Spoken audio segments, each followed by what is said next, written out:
چې کم سړی استغفار یا درود شریف ډیر وای الله دعاګانې قبلې.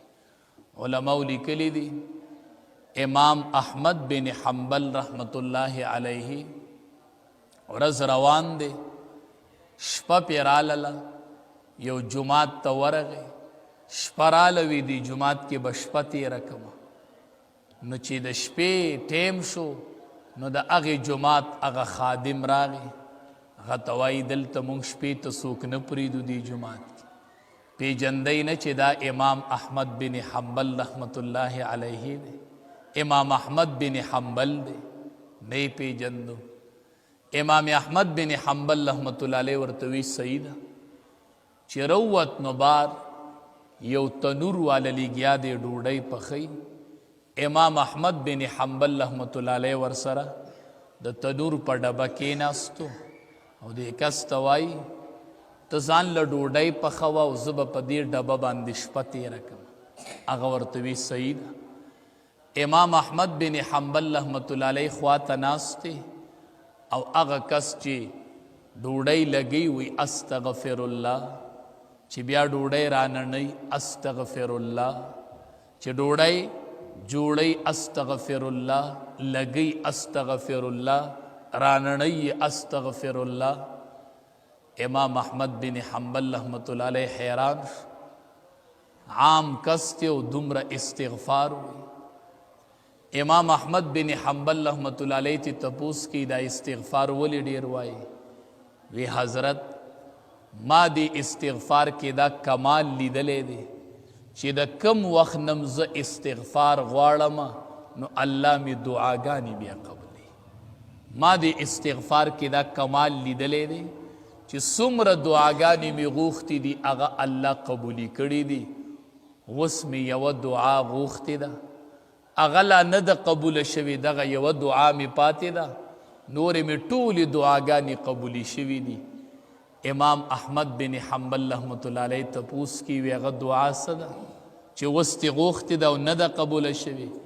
وی هغه دا ده چې ما دی وسني دور کې اورېدلي دي چې امام احمد بن حنبل رحمت الله علیه یو عالم دی، امام المسلمین باندې یادیږي، ډیر مې د هغه د ملاقات شوق دی. نو دعا غواړم چې استغفار کوم چې الله د امام احمد بن حنبل سره مې ملاقات وکړه. دا دعا مې لا نه ده قبوله شوې، نورې قبولې شوې دي. امام احمد بن حنبل رحمت الله علیه ورپاسېدو، وی هغه دعا دې م الله قبوله کړله. سلام یې ورسره وکړو، وی ستا استغفار زه ستا د تنور ډبې له راوستلم. دا ستا د استغفار برکتو چې الله دې هغه دعا قبوله کړله او زه امام احمد بن حنبل رحمت الله علیه ما نن به ستا سره شپه ستا په دې ډبه باندې تېروم. وی دا ستا د استغفار برکتو چې دې ځای لی راوستله. استغفار کې ډیر خیرونه وي، ډیر برکتونه ورسره تړلي. څومره کېدلی شي استغفار الله تبارک و تعالی ته توبه ایستل او ځان خپیمانه کول او الله لوی ګڼل. کو دی زمون کورونو کې که زنانو هر عمل کی او دی ورسره استغفار وای، سالن پخی او دی ویلې چې استغفر الله، ډوډۍ پخولی وی چې استغفر الله، الله ګناهونه مې معاف کړي.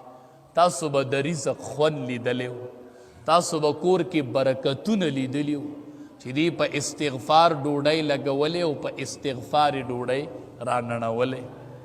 شیخ زکریا صاحب رحمت الله علیه دا فضائل اعمال چې لیکلی دی هغه وایي وی زمونږ د کور د زنانو به په رمضان المبارک کې دا حالو، وی په طور د تحدیث بالنعمت وام چې دا را باندې د الله سود او احسان.